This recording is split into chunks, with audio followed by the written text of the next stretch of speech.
بلاد بلاد الأصال قلبي والهد مع الهوى باين راجع بلاد بلاد الأصال قلبي والهد مع الهوى باين راجع بلادي أنسى الأسي يابا هجراني ما هو. احنا موجودين في البلدة القديمة اللي هي مسقط رؤوسنا، وحاليا احنا في هذا الصرح اللي كان يعني عائلة بركات.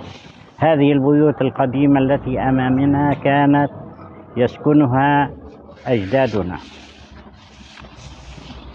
وكل عائلة طبعا كفر عقب تتقسم الى عائلات.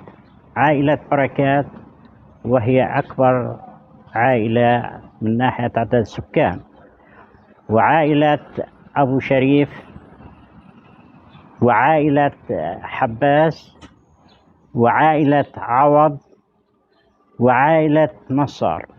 هذه العائلات تشكل مجموعها قرية كفر عقب.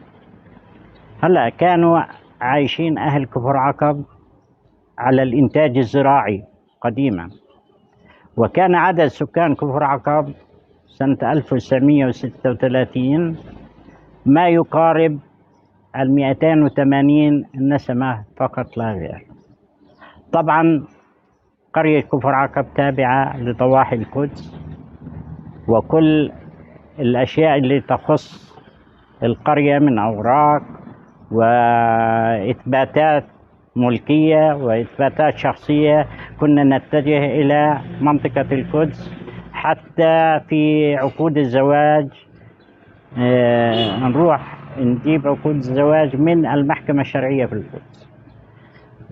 طبعا كفر عقب قرية بصغرها، ولكن كانت قرية عريقة ومعروفة لدى الجميع، ومعروفة بتاريخها النضالي، ومعروفة بتاريخها الأزلي وكيف أنشئت.